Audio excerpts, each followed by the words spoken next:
Hello, everyone. Welcome to another episode of Startup Project Podcast. You're listening to a very special episode. Today, we have on the show Pedro Domingos. He is PhD in machine learning in the 80s, before it was cool and called as AI, from UC Irvine. He's the Professor Emeritus of Computer Science and Engineering from University of Washington.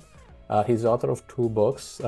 He's also the author of The Master Algorithm, which is widely read and also suggested by Jensen Huang to his employees when NVIDIA was started to pivoting to AI. He's also a winner of John McCarthy Award, which is the highest honor in data science and AI.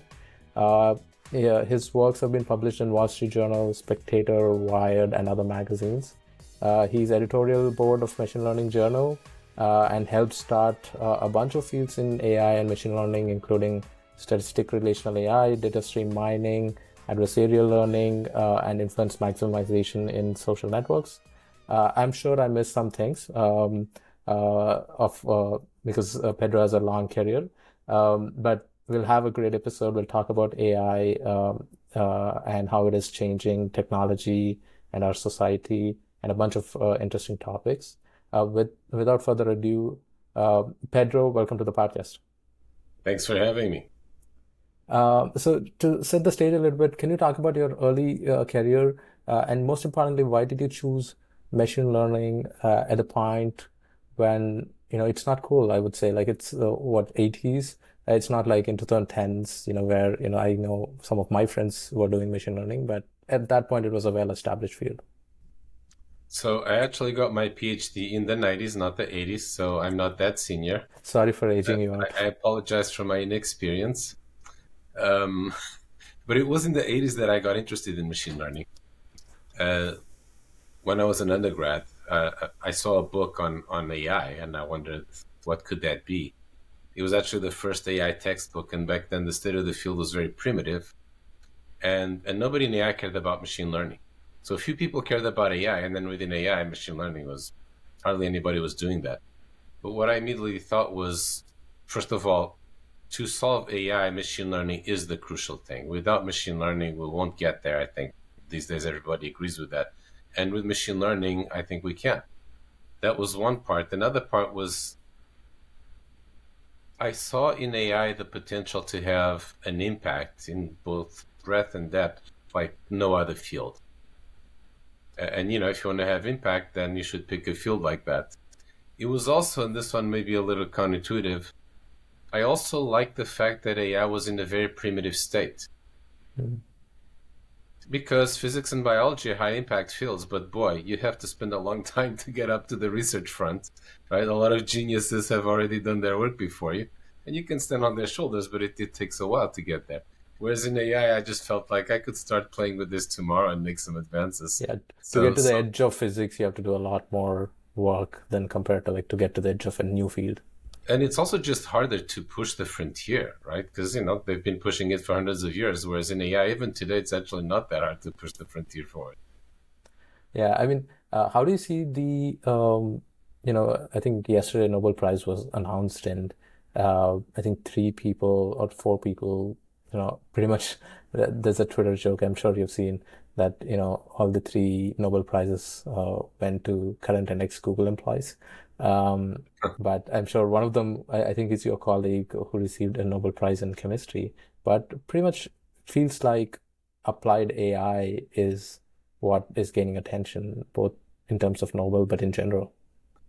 Oh, I would disagree with that. So, as a historical note, the first Nobel Prize for an AI researcher went to Herb Simon in the 60s, I think, for work on bounded rationality, which is very much core AI work, but definitely also very relevant to economics. The concept of bounded rationality is actually absolutely central to economics. And in fact, it's probably not entirely an accident that another non-economist that won the Nobel Prize, Danny Kahneman, who's a psychologist, he was very influenced by Simon, and also the whole idea of bounded rationality was also very central to what he did. In fact, AI is all built around heuristics because we're dealing with problems that can't be solved efficiently. So we need to resort to heuristics. That's bounded rationality. Instead of trying to optimize, you just do what you can, essentially. And of course, what Kahneman studied was the failure modes of that and called them biases. Whenever you hear about biases, you should really think that a bias is just what happens when a heuristic doesn't work, and there's usually a reason why we had that heuristic. Now, to your point, so the physics and the chemistry nobles, I think, are very different stories. The chemistry noble is definitely very much for applied machine learning, applied AI, and to a very important problem, and very successfully so. So I think that Nobel Prize was a slam dunk, and I was only wondering. I think most people were wondering, when will it happen? Because it's going to have to happen sooner or later.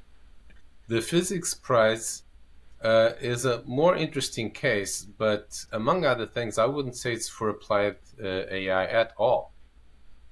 In fact, what John Hopfield did was it has no good applications, and so he developed Hopfield networks, which were very influential in neural networks, but ironically, what they influenced was a bunch of theory that never panned out. So there's definitely an important strand of neural networks that comes out of the connection that Hopfield made between condensed matter physics and neural networks.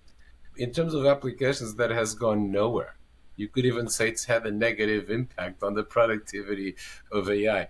And then Jeff Hinton built on that with Boltzmann machines. But again, Boltzmann machines are widely known in machine learning for not working. So there are very few real applications successful applications of Boltzmann machines. And those tend to be a very special kind called restricted Boltzmann machines, which really you could have gotten in a different direction. So that whole body of work that they're getting the Nobel Prize for is really, more than anything else, machine learning theory rather than applied machine learning. I have to put the theory in quotes because Jeff Hinton, as he never tires of saying, he's not a theorist. John Hopfield is very much a theoretical physicist. What Jeff Hinton did is very machine learning. He played with a lot of stuff, ran programs, did things and so on, but I think no one, including him, would pretend that ever had any applied impact. I mean, for the regular audience, how do you differentiate between AI and machine learning? Because up until before LLMs, everything we've seen was called machine learning. Recommendation systems were called machine learning algorithms. Pretty much every implementation aspect, we always refer to the word machine learning, but we always know that it will eventually lead to AI. Like, do we call LLMs as AI or machine learning? Well, machine learning is a subfield of AI. AI deals with the automation of various human abilities, like the ability to reason, to solve problems, to plan, having common sense knowledge, understanding language, understanding the world, navigating, manipulating. Machine learning is the automation of learning. So there's computer vision, which is the automation of vision. There's automated reasoning, which is the automation of vision. There's natural language processing, or natural language understanding, which is the automation of language. So machine learning is just one subfield of AI. Now, it is the field that underpins all the others. And again, this was my realization in the 80s, is that you're not going to make much progress in any of these fields without machine learning. So it's ironic that a field that used to be ignored and second rate within AI now is so big, it's confused with the whole field. But it's actually understandable, right? People just hear machine learning and AI almost interchangeably. But I think it's important to keep that difference in mind. So a large language model is a machine learning system that does an AI, in particular an NLP task, and that's what you'll see in many different fields. So, I think it's a good segue to talk about LLMs and the current AI hype cycle as we see. And I think you're probably, more qualified than the most guests I had to talk about this. Is how much of this hype do you buy into? Because there are different sort of, it's like politics, right? There's a different sort of spectrum in terms of belief as well. Like, there are super believers who will say that, GPT-10 will be, AGI. Which I'm not a subscriber to because I can't squint my eye and see LLM being like AGI. But then there is the opposite, which would say that, hey, LLMs will soon forget LLMs and there's a new technique that's going to come around and the entire, perspective of how we'll think of intelligence or what works as a practical application will change and we'll move on from LLMs. So where do you stand in that sense? Well, I would say before we think about the hype, we should think about what is the reality on the ground. The reality on the ground is that AI has made tremendous progress in the last decade. There are people who deny that and say, like, oh, it's all just a bunch of hype trying to sell us things. AI is not just a bunch of hype. I guarantee you that. There's It's not also crypto. people. Hmm? It's not crypto. Uh, I mean, again, I would say crypto is more a bunch of hype. Exactly. That's an interesting counterexample. I think there's some nuances there, but to a first approximation, yes, crypto is a bunch of hype and the AI is not. There are also people who say that LLMs are just stochastic parrots. They just regurgitate something from the web, and that's also false. LLMs are learning systems, and the essence of learning is generalizing. They do generalize. They do produce things that were not input into them. And transformers in particular are a major advance in neural networks. People used to say like, "Oh, there's nothing new under the sun in neural networks," which is always not quite true. But certainly transformers give the light to that. So transformers are a major advance, and what we're seeing is the consequences of that, and other things as well. But so I think there is very rapid progress happening in AI right now. However, it is also true that the hype has run away from the reality, I right? think The people you are now had. claiming that we're a lot closer to AGI than we are.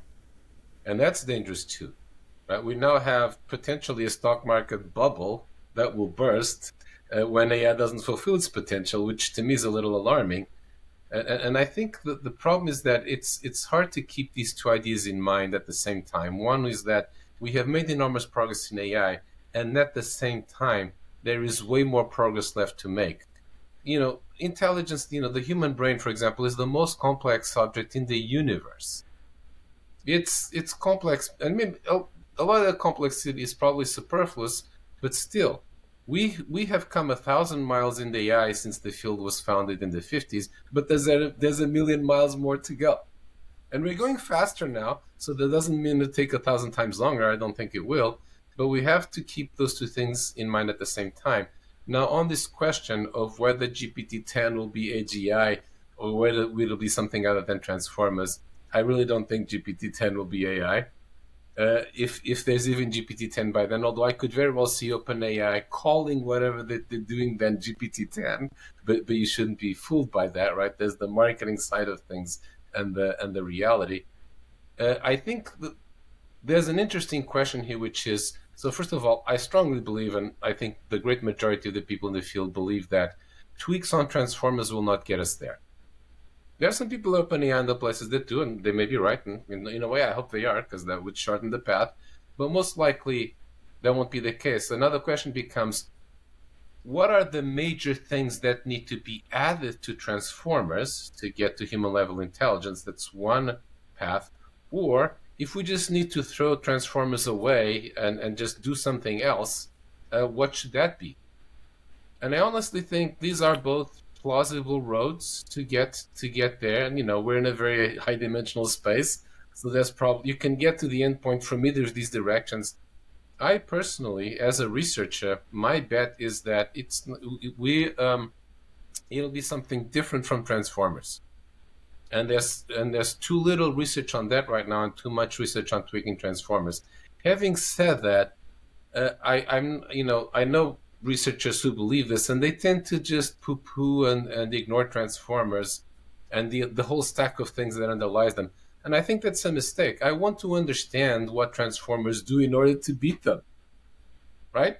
Yeah. I don't want to sacrifice what they do. I think it's worth trying to understand what the heck is going on in there. And then hopefully what will happen is that once we understand, then we can take those few things and then, build our systems from scratch just to do those things and not the other stuff that just wastes billions and billions of cycles.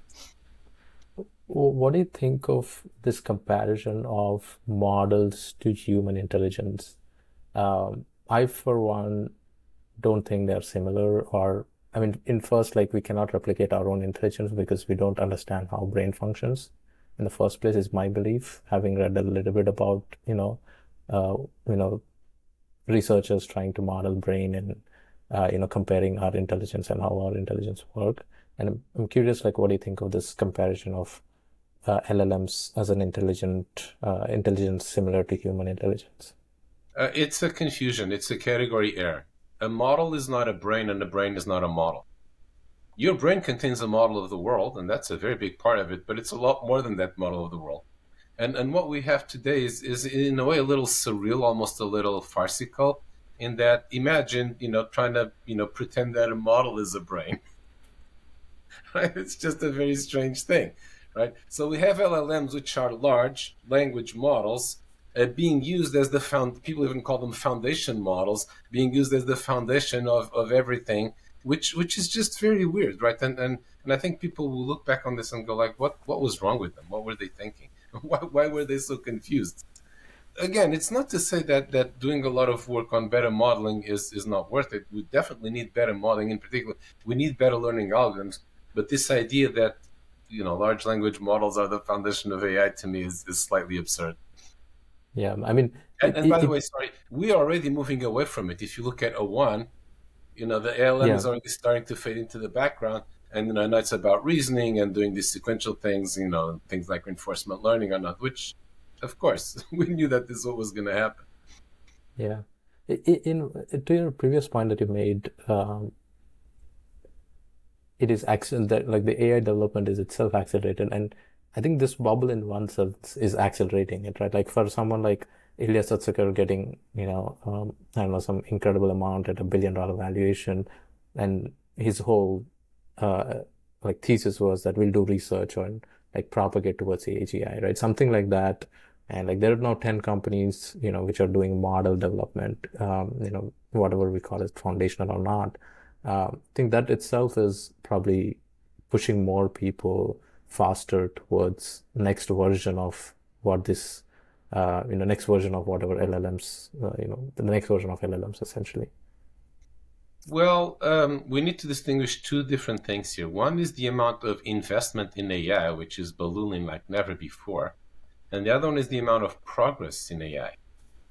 The amount of progress per dollar spent in AI is actually going down. Right? There's more and more research on less and less. Where do you think that dollar should be directed? Within that directed? machine learning, within that neural networks, within that deep learning, within that LLMs, pretty soon we're going to be doing infinite research about nothing. And you have to remember, and people are always forgetting this, starting with Ray Kurzweil, but certainly not limited to him, that technology does not progress in exponentials. Technology progresses in S curves. It's just that the first part of an S curve looks mathematically very, very close to an exponential. But when you're seeing that exponential, the question you all be asking is, not assuming that the exponential is going to go forever, because it physically can't, is where is this S curve going to start to taper off? And when will the next one come? The thing about AI is that unlike most technologies, which are all the adoption, the progress, the specs, the performance, they always S curves. The thing about AI that's unusual and interesting is that the way that we have to go is so far that it could be that, for example, the exponential is already starting to die out, right? By some measures, like we haven't had any major breakthrough since Transformers, and that was almost 10 years ago, right? So maybe by some measures, we're already starting to see the S curve settle down. But on the other hand, it could be that this exponential is just getting started, right? Both of those things are possible. Yeah. And if things when things do taper off, then the question is, how long will it be till the next wave comes along? And that's actually where the biggest uncertainty is. It could be very short or it could be very long, right?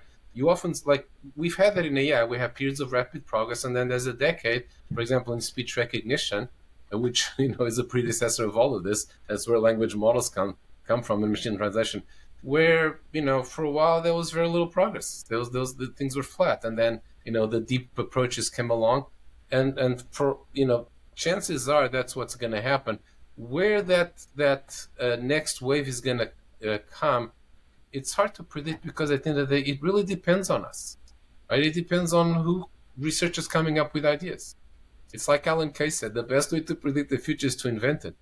And in fact, I think the best hope in the hype cycle that we're in is that we will come up with big innovations fast enough that those innovations will actually fulfill the potential that people think current models have but don't, so that there's no crash. But I think it's pretty dicey. But if this kind of hype and this amount of dollars is actually the per dollar return is not as much as you think, then where should that dollars be directed towards? Oh, they should be directed. So there's two things here. One, maybe they should just be directed not into AI, because there's a lot of other things they could be directed into, right? So when you see VC spending a lot of money on something, the first part of it is like, why do they have so much money? Because there's a lot of capital chasing too few opportunities, right? So there's that aspect. But within AI, I do think it's worth investing a lot in AI, because the return at the end of the day is going to be, enormous, right? Really, really large. But the problem I think with AI is that, and this really is a shame, is that there's too much funding of the same narrow kinds of things. We need to let a thousand flowers bloom, right? We don't know which direction AI lies in. And again, it's ironic that AI research today is actually much less diverse than it was 10 or 20 or 30 years ago. This makes no sense. We shouldn't be exploring fewer things than before. We should be exploring more. It's interesting because a lot of big VC funds or the VC money that's going is going from the place where the research actually happens, because a lot of VC funding comes from these large educational institutions funds, right? Like the Yale and Harvard having this, mega hedge funds. I call them really hedge funds, even though they're, termed differently, right? So in a way, they are the ones who are actually funding into this, asset, counter to what should be happening in one way, because they should be investing on the opposite end in their own research, right? Uh, I was seeing, you're a very interesting Twitter follow, by the way. So, and that's how I discovered you. And one of your tweets was you were comparing Sam Altman with Francis Coppola, and you said, "I just blew 100 million on a movie," says Coppola, "and I already blew 10 billion on, and the movie's just getting started," says Altman. This was your tweet. So This I'm is, I'm guessing you're not super positive on OpenAI. uh, no, I'm not super positive on OpenAI. I think um, it so on the one hand, we have a lot of progress happening in AI today, and some important parts have come from OpenAI. But on the other hand, what we're seeing in AI today is a comedy of errors. It's almost farcical. I mean, that's part of why I just wrote a satire of AI, right? My book 2040. It's about this startup called Kumbaya that is a spoof of OpenAI, right? And what happened with OpenAI is that, to a first approximation, they were just very lucky. People think OpenAI is a bunch of AI geniuses solving amazing problems, but it ain't so, right? So first of all, again, going back to the S curve, what happens when an S curve is that there's a whole series of things that you have to do, none of which seem to make a big difference at the time. And then there's one that reaches the tipping point, and then boom, right? And then we tend to give all the credit to the people who did that last piece. And the last piece that OpenAI did was to scale up LLMs, and honor to them for having done that. But you can't ignore all the stuff that came before. The invention of transformers, which was done at Google. The invention of attention, which is actually what transformers are based on, which was done at the University of Montreal. Contextual embeddings, the whole language modeling thing, GPUs, backprop, embedding, I mean, like, et cetera, right? So there were all these things that are all very indispensable to getting where we are. And then there's OpenAI, which is largely a bunch of hackers, and they themselves admit that they were flailing at the time. And then they found this thing and ran with it. And in a way, this whole opportunity for OpenAI was created because Google screwed up. Sundar Pichai screwed up. The researchers at Google, and Google was ahead in this for the whole duration, right? They, Yeah. they were using LLMs in search, right? They were using BERT in search in 2018. But then First, Sundar decided to not do a chatbot, and they all left, frustrated at the bureaucracy and risk avoidance. And that's what created the opening for OpenAI. So, there are many good people at OpenAI. They're doing good work. I have nothing against it, but I think OpenAI is also massively overrated. And if you're thinking about, where to lay your bets and what to invest in and what not, I would say think twice, for example, about things like Ilya Sutskever's company, which is not worth $1 billion. I think Ilya is again a good example. He's all right, but he's the quintessential example, I would say, of someone who was in the right place at the right time, right? And which was, AlexNet, which is actually named after Alex, right? Who was the guy who actually put neural networks on GPUs, which made everything possible. So yeah, I would not be putting any money at all into Ilya's company right now. Sorry, Ilya. I hope I'm wrong. I hope they solve AI and like, but even I mean, their whole shtick of like safe superintelligence Inc. We're just gonna dedicate ourselves to creating superintelligence. Well, that's easy. We can do that, and making it safe. And we're not going to be distracted by products, right? Any investor should look at this and have their alarm bells ring like full tilt, right? Like this is the perfect example of the froth when the market is too high and there's too much hype. So there you go. But then, if we have to steel man or like give a counter to that argument, why are investors investing in that high valuation into someone like Ilya? Is it purely about talent, or like we have like so few people who are experts at the cutting edge right now and who can implement these things, or is it some other factor, or just pure hype? It's several things. The first one is that precisely because the potential of AI is so high, right? In AI, you can actually say with a straight face, my company is worth $1 trillion or maybe even 10 trillion. My company is going to solve AI. Think about it. If Ilya really is going to solve AI, his company is potentially, multiple other things, worth trillions of dollars. Yeah. And that's the best case that the VCs are correctly always gunning for. So with AI, that multiple, is enough to take you from 100 million to a billion, right? That's one aspect. The other aspect is that there's this culture, which again is in Silicon Valley, which again is justified, but can also lead to a lot of mistakes, which is like, yeah, like companies, Facebook and Google didn't have customers for a long time, right? As long as the potential is there, we'll figure out the business model later. And this is not wrong, right? But it's a very high risk proposition, right? Yeah. And then finally, there's Ilya himself. I mean, I hear a lot of people say like, "Oh, Ilya is an AI genius, and anyone would work for him and whatnot." And with all due respect for Ilya, I don't think he's an AI genius, but I do think, right, on a very pragmatic level, there are a bunch of people who will go work for him just because he's Ilya. So that counts for something, right? Yeah. If you're a talent magnet and I'm a VC, at some level, I don't care why you're a talent magnet as long as you are a talent magnet. In fact, a tweet that I had, earlier on, which was kind of inspired by, this was years ago now. It was inspired by DeepMind, but I think OpenAI copied the recipe. Was here's how you solve AI. You declare that you're going to solve AI. You produce a demo that seems to make progress towards it. A bunch of smart people flock to your company, and then they solve AI, and you take the credit. So this could I mean, happen.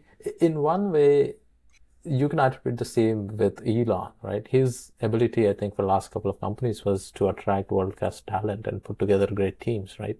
And that is something not everyone can do. And Ilya, for right or wrong, he was in the right place and was able to now, he became an AI brand, right? He might not be the best one in AI research, but now he's an AI brand that attracts talent, like you said. Um, I mean, I would say that as far as the brand component goes, yes, but I actually think Ilya and Elon are very, very different cases, right? I mean, Elon has his strengths and weaknesses, but he did, um, on a good day, his strengths make things happen that otherwise wouldn't. mhm. I think Ilya was always a little in over his head, frankly, and still is. What do you think about, because I saw, I've done a little bit of machine learning. As a software engineer, how much you do, like I did deep learning.ai. And at that time, the cutting edge was NLP. This was like 2016, or at least cutting edge on deep learning.ai, right? Not in terms of like research. Um, and when LLMs came out, it looked a little bit magical for first, but then you started to understand how they work. They're primarily predicting tokens, and that's how this is working. Then sort of the mysticism sort of goes away a little bit, but then I mean, it's still very, very useful. but I never thought that, it will eat the world, or it will, not in the sense like software is the world, but, it's a threat to humanity.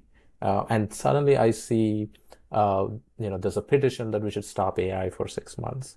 And some of the famous people, from Elon, I don't know if Jeffrey Hinton was signing that, and even with Ilya's company, like Safe Intelligence, uh, which sometimes feels like, we are sort of stretching. And that also led a little bit of, that regulation in California, right? And this drummed up regulation around AI, which feels a little bit too premature. And I'm curious what your thoughts on, bringing the safety argument at this early, when you can clearly see that the models are not taking any actions by themselves, right? Or not even capable, especially people who at least understand how the model is created. I mean, this whole call for saving the world from the dangers of AI is ridiculous. It's a joke. Again, it's part of the comedy. I go back to this. There's an element of farce in AI right now, and this is probably the biggest one. I mean, take that 6 month moratorium, right? Uh, so they have that letter, right, calling for a 6 month moratorium. When was this? Early 2023, Yeah. right? There was no moratorium. So what happened? We haven't been exterminated. Where are the killer robots that Elon feared, walking down the street shooting people left and right? Are you kidding me? What are you smoking?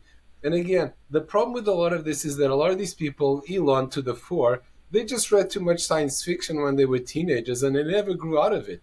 And again, people have a hard time understanding this, but the problem precisely is that a lot of us AI folks were inspired by science fiction, so we're actually more likely to buy into those scenarios than normal people, if you will, right? It's like, people forget this, but AI for this first many decades was the lunatic fringe of computer science. Seriously, when I got Mm. interested in AI as an undergrad, the sort of like the serious computer science professors, they just looked down on it as like it's a bunch of wackos. Like, what's wrong with them? And then, as Jeff Hinton says, he's a very witty guy. The lunatics took over the asylum.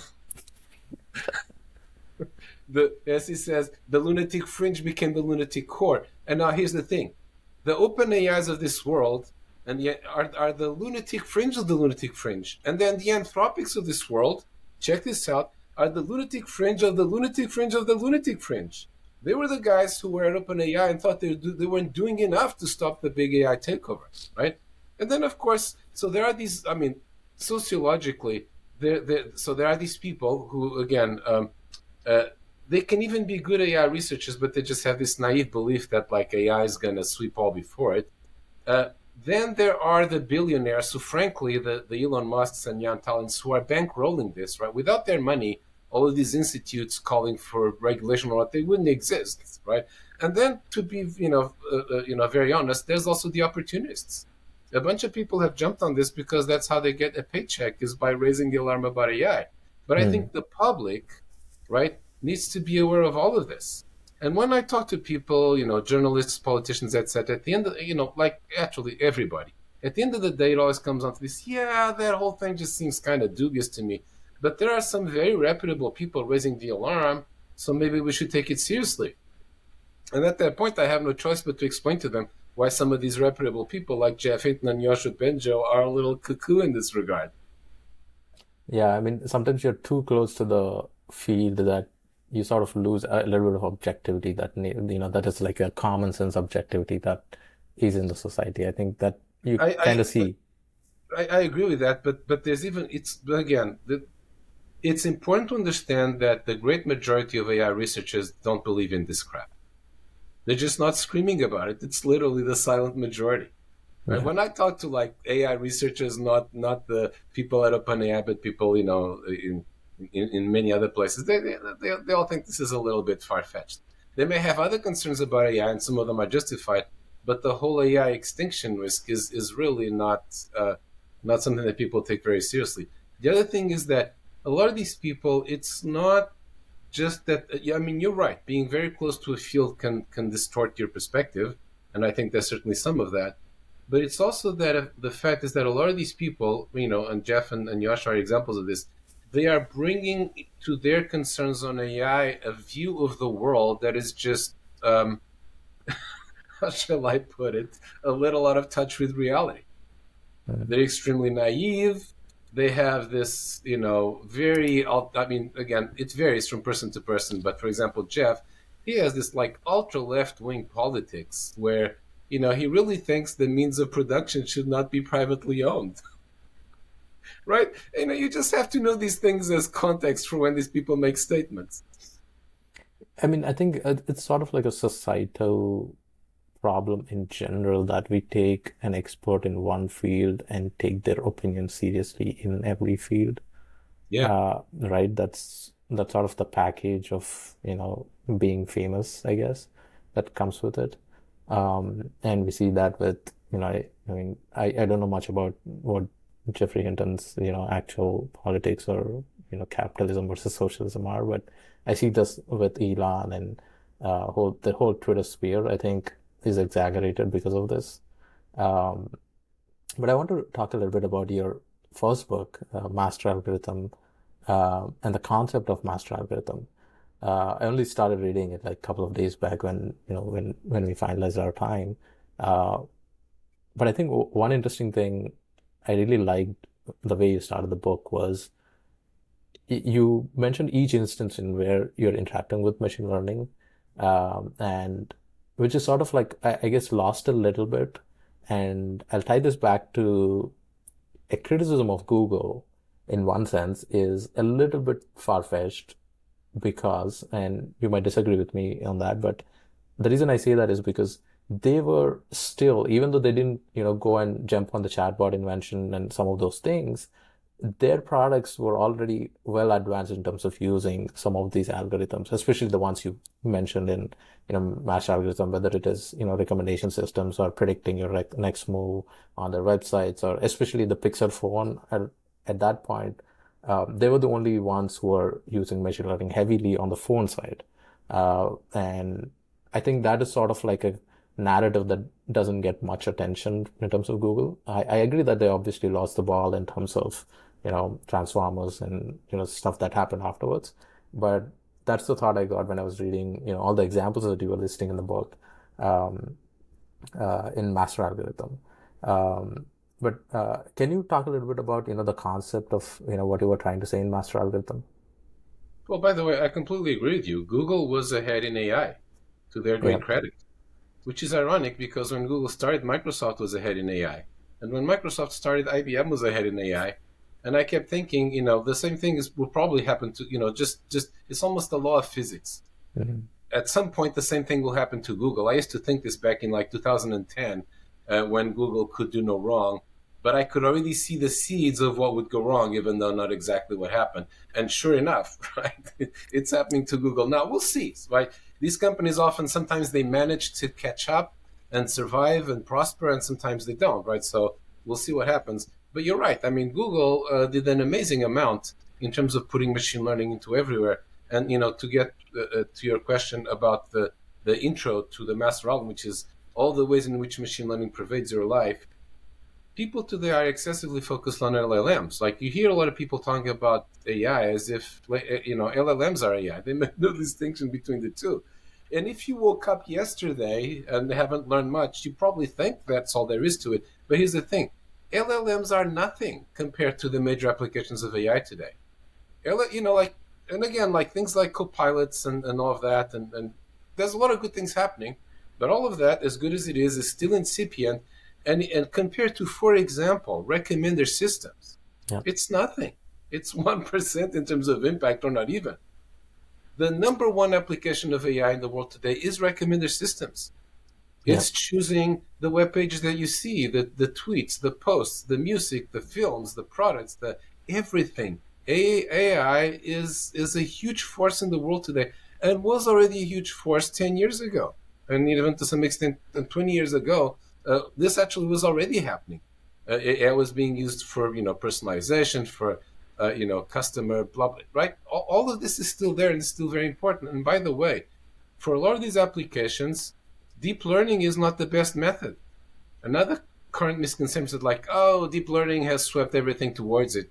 No, Go look at Kaggle competitions. Who still wins most of them? It's XGBoost and Random Forest and things like that. So there's a Mm-hmm. very distorted picture of AI right now. And in a way, part of my motivation for writing the master algorithm, even before all this happened, was these distorted, like you would often people hear about, hear people talk about one school or type of AI as if it was the whole thing, right? I'm a deep learning person and I talk about AI as if deep learning is all there is to it. Or, back then, Bayesians were powerful or kernel people. So, like, I wanted to write a book that would actually give people a full view of AI and not just make them think that some narrow sliver. And I think the book was very useful in that regard. But of course, the whole deep learning way has, in a way, set us back a lot in that regard. And you mentioned, I think, in one of the interviews that Jensen Huang, talked to you when the book came out, and when they were starting to focus on AI workloads. What was that conversation like? Well, I found this out from him. So, I got an email one day saying, "Hey, Jensen Huang is going to be in Seattle, this week. Can he meet with you?" And I'm like, "Sure." Right, and this was in 2015. So it Mm, was already clear that GPUs were going to be important in AI, but like nothing as like what we see today. And then Jensen told me this, and it's in this that he literally told everybody at NVIDIA, "You got to read this book," which is a small part of how they made this amazing pivot to AI. Right. mm, Another thing that he told me was, and others at NVIDIA have told me as well. And since then, I've met a whole bunch of NVIDIA people like, "Oh wow, like you're the author of the master algorithm. Jensen made me read it. Can you sign my copy?" So thank you, Jensen, for the sales. But he he said that they were making GPUs for video games, essentially for computer graphics, right? And then they noticed that there were these AI papers coming out using GPUs. I'm like, what is going on here? Why are AI people using GPUs, right? And most companies would be like, "Oh, we have this business. Who cares?" To their immense credit, they were like, "Oh my God, this is going to be big. We'd better jump on it." So the first thing was to realize that, and then they pivoted the company towards this, which is very hard to do. And I remember at the same time that I talked with Jensen, I was also talking with people from Intel. It's actually very interesting because they both independently realized that NVIDIA, had won that round. They prevailed at the GPU level. But their question was, what about the next round? What's going to happen when another thing is the hot thing? Because again, as I describe in the book, every decade the top dog in machine learning changes. Another paradigm comes back from the dead and takes over. And what happens when that happens, right? That could be Intel's chance to pass NVIDIA, or NVIDIA needs to stay on top when that happens, right? So they both understood this. But honestly, my feeling talking with the folks at Intel was like, this company is just so hopeless. They're so rigid, so slow. They're like and then Nvidia, they're like quick. They're like they moved, right. It's amazing what they did there. By the way, what I actually told both of them, and this still is remains to be seen, was actually, and again very consistent with what the master algorithm covers, is actually what you want to do to win is not just try to predict what the next big thing in machine learning will be, which is very hard, right? What you want to do, if you can, is implement in hardware the primitives for any possible next thing, right? If you've read the master algorithm, what the major paradigms are and what the basic things are that they do, right? In the case of neural networks, it's linear algebra, but then there's things like, similarity, nearest neighbor computations, which there's a huge literature on. There's relational operations, which is what a symbolic AI does, et cetera, et cetera. If you can have a small set of primitives that supports all of this, then you've mm, won the game in perpetuity, right? And yeah. and we'll see how that pans out. Uh, so because now every sort of big tech company has a chip project going on. Are any of these primitives, have you observed any of these primitives being implemented in, Google's TPUs or Amazon or Microsoft? Like, are there any one of those taking those approaches, or is this a game of we have to wait and see? So you're correct.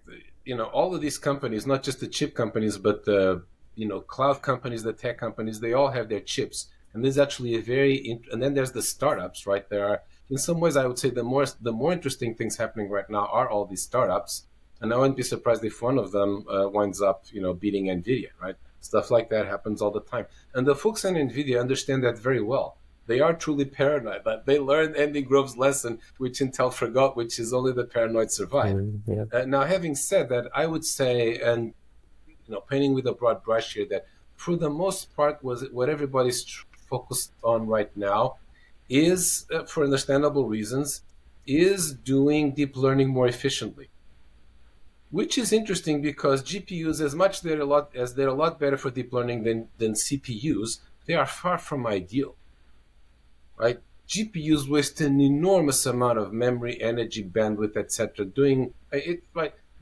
It shows that they were never designed for deep learning. So there's a lot of room for improvement there, right? Now They're only there's better because they can do a lot of matrix operations. Yeah, but there's again other AI paradigms are not based on doing matrix operations, right? Yeah. But even if all that you want to do is a lot of matrix operations, GPUs are not ideal. They still have to piggyback on the CPU. They still, in essence, von Neumann architectures, just a whole bunch of them operating in parallel, right? Which I understand, but really, if you were to design a computer from scratch to be very efficient at linear algebra, it wouldn't be a GPU, right? Yeah. So that's a big one. But there's also, like, for example, I remember talking with Bill Dally, NVIDIA's chief scientist, less than a year ago, and what they're doing and whatnot. And for example, they are very interested in learning to compute with sparse tensors. Mm. Computing with dense tensors, right now GPUs are king. They know that. Everybody knows that. But they understand that for a lot of applications in the world today, what you need are sparse tensors, and what they have just sucks for that, right? And now, interestingly, of course, for other types of AI, what you need, or at least that's one way to express it, is sparse tensors. So if someone, for example, manages to beat NVIDIA with some great new innovation in computing with sparse tensors, they're worth many billions of dollars. I'd be doing a startup with that right now if I was them, probably. Yeah. Yeah. I mean, some people probably are, but yeah. I want to talk about your latest book, 2040. Um, you're, I mean, you're pretty funny on Twitter, so it's I can see why you wrote a book that combines tech and satire, and it's pretty funny. But before discussing, I want to read a small snippet here. So Prezi-bot looked like the so here the book starts with a presidential debate where a bot is running for the president. And this is how you describe the bot, right?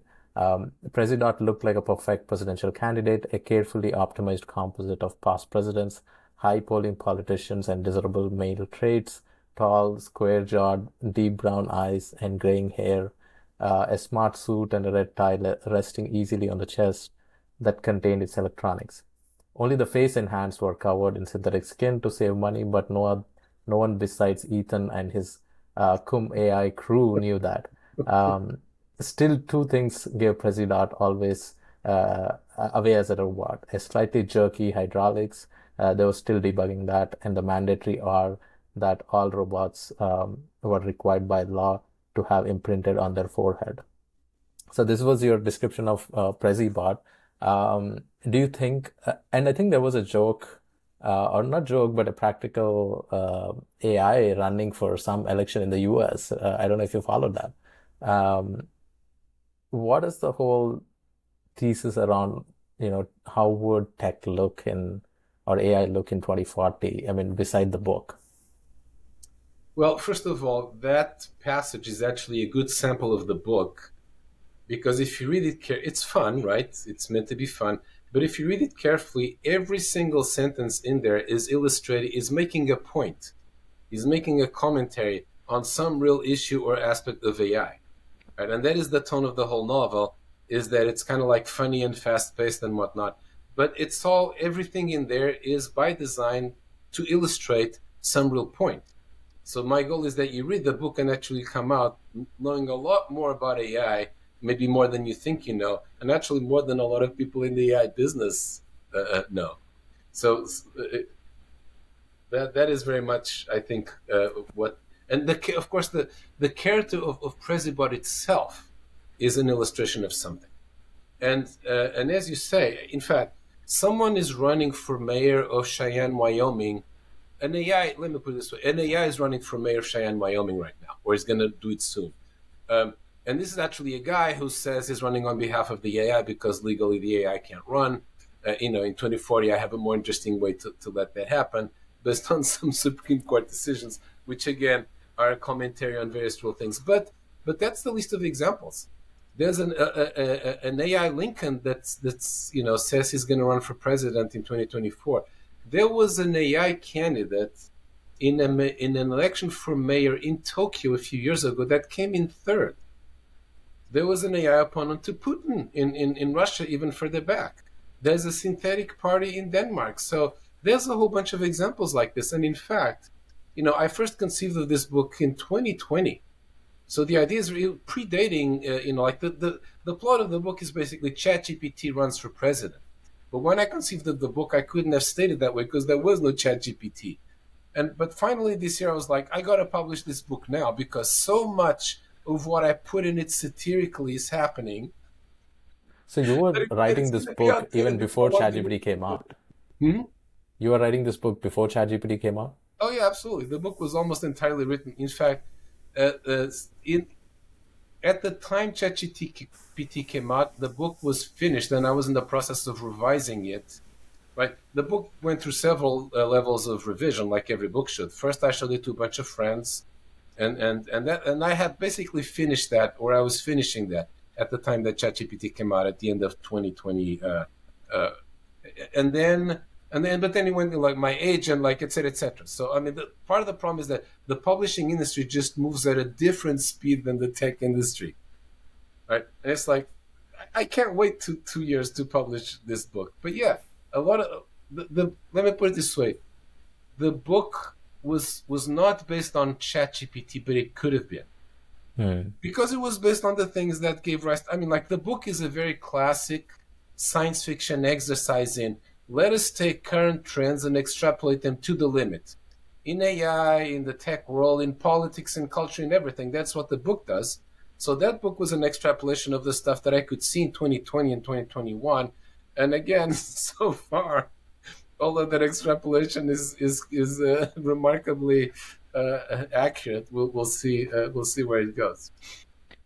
What are your thoughts on how AI is gonna change a society, in the sense that I could already envision, like, I mean, there are so many apps that are promising AI girlfriends, right? And I think if we're going to see a physical manifestation pretty soon in terms of, robots, Tesla is trying to do something. And I think there are more startups which are pursuing that, which I think it has its own limitations in terms of using LLMs for that.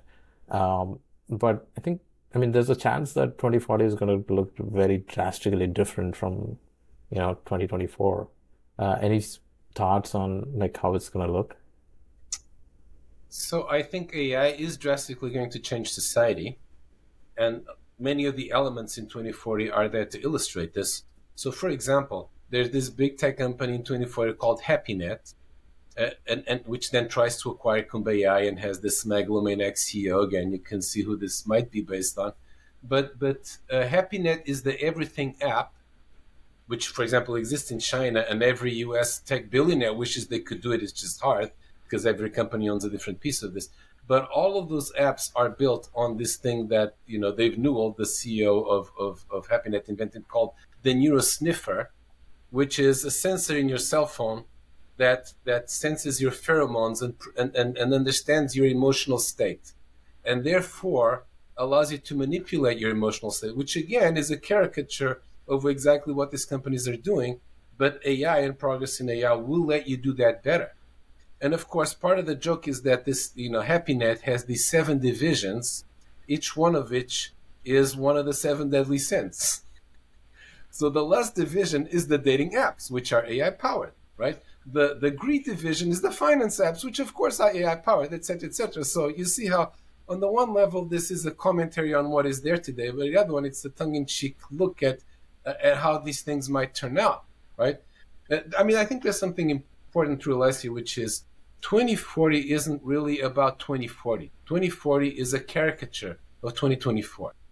Mm. 2040 isn't about the future any more than Animal Farm is about animals or farming, right? 2040 is holding up a mirror to 2024 and saying to people, is this where we want to wind up? Right? Some parts of it are very dystopian, particularly the more cultural, political, etc. elements, but not only. And so, in a way, what I'm trying to do with 2040 is help ensure that 2040 is the opposite of what the novel describes. If my predictions fail, that's the success of the novel. I hope they don't succeed. I mean, it is hard to see a lot of these trends not be successful because I can see because one of my big problems with recommendation systems was why because we are in a marketplace, right? We're in a marketplace of ideas, and I'm sure like you believe in markets and its ability to extract value that we want. And one of the my personal gripes with recommendation systems is that everything has become sort of like this push phenomenon. Everyone pushes you to consume something, right? It's movies or podcasts or songs or posts on LinkedIn or Facebook or Instagram, like push, push, push, and there's no choice given to the user, and maybe 80% follows the push model, and the 20% who has sort of like more self-control will optimize their life around these tools, pretty actively. But the rest don't. They sort of go into the default behavior that is being pushed, and that 20% chooses the pull phenomenon where they go and seek out the right resources. They'll discard the push algorithm. The algorithm inherently is optimized for that, right, to get that engagement. Um, but the marketplace really didn't fully provide alternatives in some sense, which tells little about the marketplace and tells more about the humans, right? Because if there was demand, market would have produced it, right? For every Twitter, there's a Reddit. For every Facebook, there's a Snapchat, but it is not as successful as those other farms. So it's hard to see some of the things that you're writing in 2040 and think that this will not happen when you extrapolate it, because it's less about algorithms and more about our human psychology, is what I think. I agree, but again, there is an underlying theme in 2040, which is precisely embodied in Prezibot. So Prezibot, without giving too much away, goes through two versions. Prezibot 1.0 is ChatGPT and is all the AI as we know it today. And I completely agree with your criticism.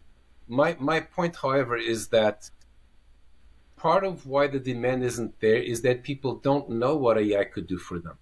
Mm-hmm. They don't know how different it could be. We need to inform and educate people so that they then tell the companies. I've been telling them, but they've mostly not been listening, that like, you got to stop this whole thing of AI being this thing under the hood. Yeah. Like, a car shows up at your door and says, get in, I know where you want to go. I want to drive the car, right? And AI has a steering wheel, which is its objective function. And I understand why they make it engagement, but I want the objective function to be under my control, the user. And so should everybody else. And in a way, what 24 is illustrating is that Prezibot 2.0 actually is this version of AI, is a version of AI where the people have taken control. So in a way, under all the fun and games of 2040, I have a very serious point, which is being made in this entertaining fictional way, which is like, this is what AI should look like, and it's for you, the people, to demand that it look like that. Demand this of the companies, demand this of the political system, and if they don't produce it, do a startup and produce it yourself. Yeah, I think the point about inform people not knowing about it, I think is a really good one, because I can imagine a recommendation system that optimizes for stay little time as possible on the app while get most important things summarized, right? That's a very practically achievable task, right? You can optimize your Twitter feed for that, and or Facebook feed for that. You can optimize your Instagram feed. I can think of how to do or design an algorithm, a recommendation system to modify for that goal, essentially. But I think it's really, people really don't imagine that, and then they're not seeking it. And I also think these are also like scale problems, because you want Facebook as an app at scale, and then you also want it to be of an algorithm that your choice. And at that point, it sort of becomes this imbalance where user will never get to see it and he will never get to choose it. But we're almost at the end of the conversation. So I want to ask a couple of questions that I ask almost all my guests. What I strongly believe that, you become what you consume.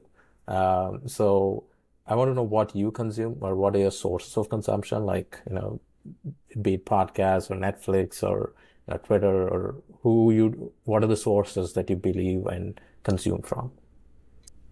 Great question, and I very much agree with you. There's this saying that you are what you eat, but I think that's not what it is. It's like you are what you read, or more general, you are what information you consume.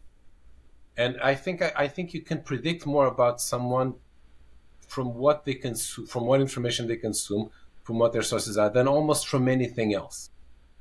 And I think one of the most important things that I try to be, and I try to teach my students and everybody else to be, is a critical consumer of information. That has never been more important.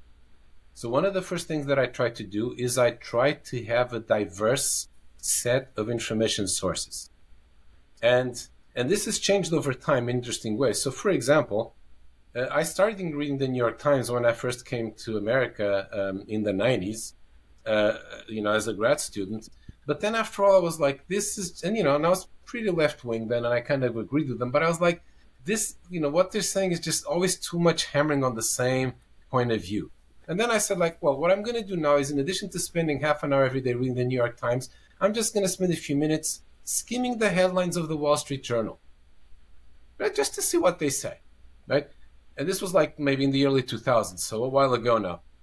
And then in the beginning, I was like, wow, what is wrong with these people? But then I was like, wow, this makes sense. Well, I'm glad I'm seeing this point of view.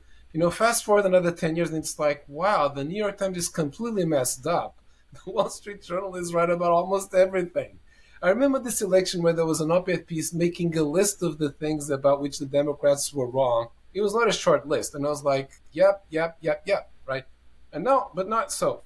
I try to read, for example, both right-wing and left-wing newspapers. In fact, it may still be my tweet of all time that went the most viral. There was this diagram that I found somewhere of like political publications by orientation, like center left, center right, and it looked a lot like a nutrition chart. So I posted that with the tag, "Do you have a balanced information diet?" And this just exploded for two very interesting reasons. One was that some people were like, "Yep," and the others, which actually helped it spread, of course, was like they were foaming at the mouth. They were like, oh, so we should eat radioactive material too. Just like, it's like, I don't read those, ridiculous right-wing publications. And like, I rest my case. This is the point, right? Some of these things that you call extreme actually aren't, and vice versa, right? So this is one aspect. Another aspect, and I think very important today, right? And again, we are on a podcast, is that it really is the case that legacy media is becoming irrelevant. And their business model is shrinking to zero. And we are in this phase, which again, this was created by computers and the internet, right? That those bottlenecks that used to exist to the propagation of information have disappeared. Thank God. We don't have gatekeepers anymore, except, we still have people who used to be gatekeepers trying to hold on to being the gatekeeper, right? The new gatekeepers are, I think, algorithms. No, well, that too. So there's exactly so. For the gatekeepers at the New York Times and the Wall Street Journal, etc., are the editors in theory. But I mean, I'll tell you, I canceled my subscription to the New York Times when I read Bari Weiss's letter resigning, because then I was like, I just don't want to support this anymore. And one of the things that she said that is like really should make you think. She said the real editor of the New York Times is Twitter. I mean, think about this. The real editor of the New York Times is Twitter. And who's the editor of Twitter? It's the algorithm. Exactly. So machine learning algorithms, we were talking about recommender systems, they are the editors of the world right now. And the problem is that they still suck.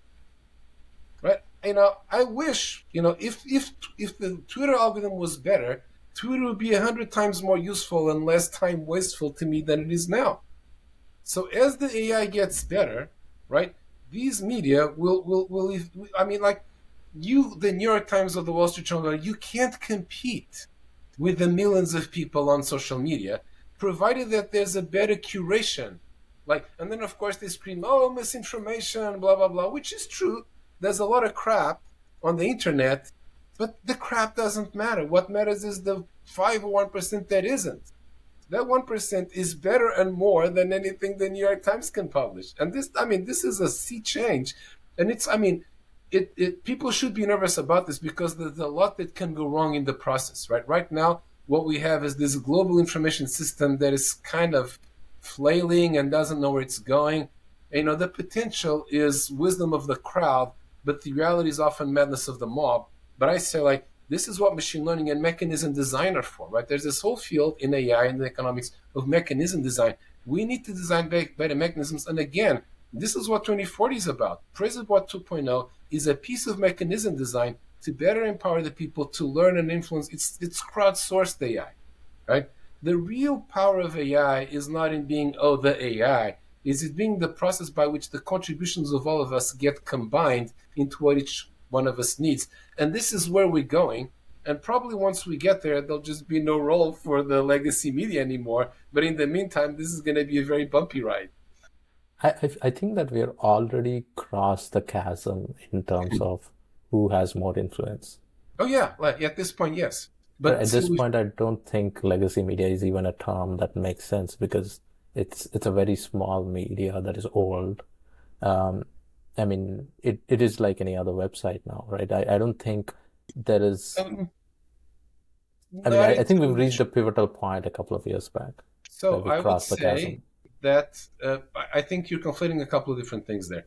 I think we have crossed the chasm in terms of social media in aggregate have more influence than the legacy media. But the legacy media at this point actually still have a very important role to play, actually a crucial one, which was, there's a power law of attention. And they are still the gorillas of that power law, right? Mm-hmm. The gorillas and the monkeys of the power law. There's the gorilla and there's the monkeys and then there's blah, blah, blah, right? Yeah. If you want to get attention for whatever you produce, right? Your book, your blog, your movie, your political agenda, there's still nothing more powerful than the New York Times still has 10 million readers, right? And they will read Ronaldo has 300 million followers, right?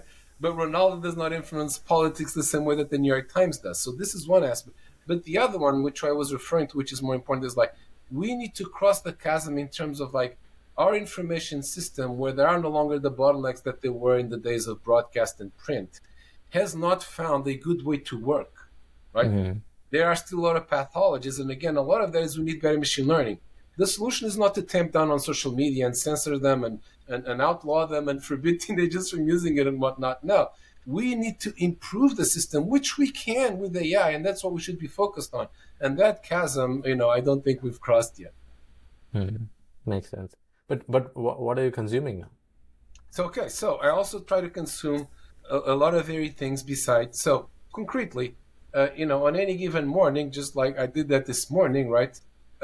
I will read a bunch of newspapers, the Seattle. I don't read the New York Times at this point, but I read the Seattle Times because it's local news, but it's also liberal, and it has a sample of the New York Times, the Washington Post, and Los Angeles Times, and Horizon AP. So it's actually very good in that regard, right? They just buy these stories from the other newspapers, and then I go on X and see what's happening there, right? And I've spent a long time educating the Twitter algorithm to actually serve me better. Right? This is very important, right? People often complain, it's a bunch of crap. If you spend the time to educate it, it becomes a lot more useful, right? So I would say it's an order of magnitude more useful now than it was when I started using it, but a lot of magnitude less useful than it could be. And then I do things like, for example, I also go on Google News and on YouTube, right? YouTube actually has a very smart recommendation algorithm, right? And so does Netflix and so on and so forth. And again, as a machine learning person, I like to look at all these things and try to figure out how they're getting at what they're recommending to me. And then again, this is part of what I explicitly try to teach people in the Master Algorithm is remember, when using one of these systems, in addition to the immediate purpose, you're also teaching it. Remember what you're teaching this system about what you like, right? You could decide to search for Mein Kampf because of some reference that somebody made, but now it's going to think you're a Nazi sympathizer. So think about these things. So I do consciously try to have a very broad um, information diet, and then I do things like I read Science and Nature and the communications of the ACM and whatnot. And so like I spend actually a large chunk of my time just skimming through a lot of stuff, papers that come out in conferences, right? And skimming is looking for the few, for the 1% that those are really going to matter, and then those I actually read them. So this is what I try to do. And who are the researchers or research magazines or fields that you suggest people who are interested in what's happening the latest of cutting edge of AI research? Like if a young person who's looking at that, what should they be consuming? Yeah, so when I started out, and for many years, I used to scan the whole proceedings of ICML and NIPS and other AI conferences because we actually could. And Hmm. again, I would look at the titles, try to read all the abstracts, and then skim some papers, and then read a small number of them. These days, it's impossible to do that. Right? There's just tens of thousands of papers in machine learning AI coming out every day. It's insane, right? And this is exactly why the need for machine learning is there. Like you can walk through a bookstore, but you can't walk through Amazon, right? Yeah. And so you have no choice but to rely on these different things. Like one thing that I do, and I recommend on a lot of people in different fields is find the right people to follow on social media, right? If you follow the right 100 people in AI, again, a diverse set, maybe focus on the things that you're more interested in, and make sure they're the best people, and also a varied set of people in terms of their school of thought, their point of view, and whatnot. Those people, not just themselves, but by their pointers, and by then following other people that you find out about from this actually works remarkably well. There's also things like you can try to read archive every day. I try that, and it's just the signal to noise ratio is not there. But you can do things like various people have done it. Like you can write a program to try to filter from archive the stuff that is going to be more relevant to you. And I haven't done that myself, but I do use that from some other people every now and then. Again, I don't think we have a really good solution right now. But so I recommend doing this. I would also highly, highly recommend to people to still go to live conferences, not just to listen to the talks, but to talk to people in the corridors. That's actually the most important part of this, is talking to people in the hallway. That's where you Yeah. learn the most, right? The most efficient communication channel is that one-to-one communication. Again, unfortunately, at this point, if you go to one of these big conferences, it's really hard to find the people you want to talk to among the sea of people who just, got sent there by their boss to come go there and come back and report on machine learning, which I have nothing against, but there's just 10,000s of them, and the 100 that you want to talk to are lost in that sea. I was at SaaStr. Well, this was my first time visiting SaaStr, and I felt the same. Like there's so many people, and it's like you have to do these auditions for every 5 minutes to find the right people, so that you talk to 10 people and you meet at least two people that are worth your time. Yeah. But moving on, who are some of the mentors that helped in your career? A good question. People often say, "Oh, there was this person that inspired me to go into this field, and because they were a really good teacher, or because they pointed the way, and so on and so forth." I think my story is a little bit different from that. I think the most important influences on me were books that I read. Hmm. In various regards, and there are people that I'm very grateful for. Like, for example, my PhD advisor. So soon, like, I decided to do a PhD in machine learning. I looked for where the most important centers of machine learning were. They were hard, most departments, like the Stanfords and MITs of this world, they didn't have anybody doing machine learning, so I didn't even apply there. And then I went to UC Irvine, and I was lucky because they had, like, between faculty and students, 30 people doing machine learning there in the early 90s, which was like, and I learned so much there, right? I learned, like, that was probably the most formative experience for me as a professional. I learned the empirical method of machine learning, which, by the way, more than anything, we were talking about all the things that are responsible for the success that we have right now. The single most important thing is the method. Hmm. Is this whole thing that, like, you get a data set, you split it into training and test, you can go crazy on the training set, but I don't care, until you have shown improved performance on the test set, and a bunch of other things like this. This is the core of it, but there's more. There's like doing lesion studies. There's doing sometimes called ablation studies. There's a whole bunch of stuff, right? That method, more than anything else, and the way the whole community collaborates around this is crucial. And I learned this in grad school from my advisor and from other members of my committee and whatnot, right? And there are various people that I have, that have inspired me. For the most part, those are not people who sort of like I worked with or that I interacted with a lot on a one-to-one basis. Also, I mean, you have to remember that when I got interested in AI, I was in Portugal and this was the 80s. And there were some people doing AI there, but there was really very few people doing machine learning, at least not where I lived. So some of this, I guess, is somewhat random. I do think it's very important. If you can, one of the most important things you can do is find the right mentors. And some of that is random, but you can be proactive. You can, go to the places where those people are. If you're interested in a field, go to where that field is happening. You will learn so much, and you will put yourself in luck's way, which is also important. Yeah, positioning, like you have to increase your surface area of your luck. Yeah. One final question.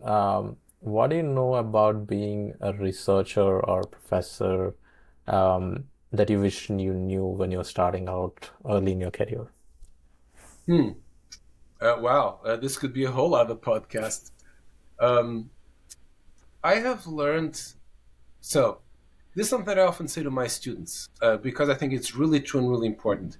When you do a PhD, you actually learn two things. You obviously learn your field, right? I learned how to do machine learning and so on and so forth, right? That's important because without it, you're not going anywhere. But much more important than that, you learn how to do research. And even if the field that you're in dies, which they often do, right, becomes irrelevant, if you have, because research is very uncertain and there are a lot of dead ends, and the good thing now is not the good thing tomorrow. But if you have learned how to do research, you can port that into any other field. Doing research there's variations among sciences and so on, but at its heart, doing good research is a very field independent thing. And in fact, for example, we've talked about one part of this, which is being a critical consumer of information, knowing how to read papers. And once you become that critical consumer of information in your PhD, you can apply to everything else. You can apply to New York Times and Twitter and misinformation and so on and so forth. And I wish everybody could. In fact, I've learned, I honestly don't know how to answer this question in a few minutes. I do have on the list of books that I want to write one that is started out as how to do research in computer science. But I think eventually it's just going to be how to do research because, again, I think a lot of this is not just computer science. And I have a very long set of notes for that book, accumulated over decades. And there's knowing how to find, just to give you one more example, perhaps, maybe the most important one of all, even more than being a critical consumer of information, choice of problem. There is nothing more important in research than choosing your problem. Einstein famously said, near his death, that if he had 1 hour left to live, he would spend 59 minutes figuring out what problem to solve and then 1 minute solving it. Take that to heart. The problem with 99% of research, and again, the rushing to LLMs is a good example of that. It's like people rush into doing the first thing that strikes their eye. Big mistake. Don't just do something that looks good. Do the thing that you think you can still do that will have, that is not too hard, right? If it's too hard, then there's no point. But do the thing that you think will have the most impact. Search for the thing with the most impact. That's what I did with AI, and hey, it's panning out.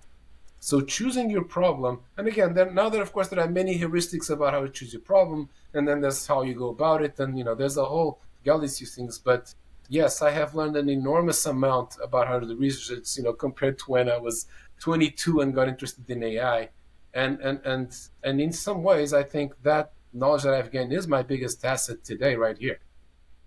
I mean, in one sense, it applies generically everywhere in life also, right? What you work on matters because everyone puts in the same 8 hours or, a little bit variation of amount of hard work, but in which direction are you applying that hard work really matters. And some people get really lucky and, be in the right place, in the right job, early in career, while some people it takes time and, it takes multiple bets in their career to find the one that clicks, right? It's about that direction really, instead of just because everyone is putting effort, but you need to figure out in which direction do you put that effort in. You're right. Luck plays a huge part, but you can maximize your chances. Like, for example, I worked in finance for a while, and there's this very important thing there, which you may be familiar with, called the Sharpe ratio, right? The Sharpe ratio is the ratio of your average returns to the standard deviation. So notice, and what I advocate is like you should try to maximize your own personal Sharpe ratio in terms of impact. You should try to maximize your expected impact, but you also need to minimize the standard deviation, right? Yeah. Because so ideally, what you do is you have multiple tries, so that as you say, your chances of succeeding on any one try are low if you're being ambitious enough. But then what you do is if you do 100 tries, at some point the chances that one of them will pan out are very high.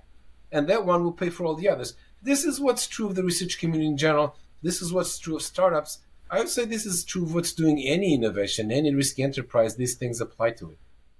On a personal point of view, the limiting factor is time. You don't have infinite time to do infinite bets, right? In finance, you can do 100 bets, so different types, right?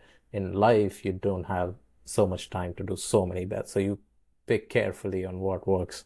And, that's where like the judgment of taking the right bet sort of comes into picture. I think that's a good note to end the conversation as well. Thanks for being on the show, Pedro, and, giving your thoughts. And everyone should go and buy 2040 and the master algorithm. I can say master algorithm is amazing. I'll probably get to 2040 after that. But yeah, again, thanks for being on the show. Thanks for having me. This was fun.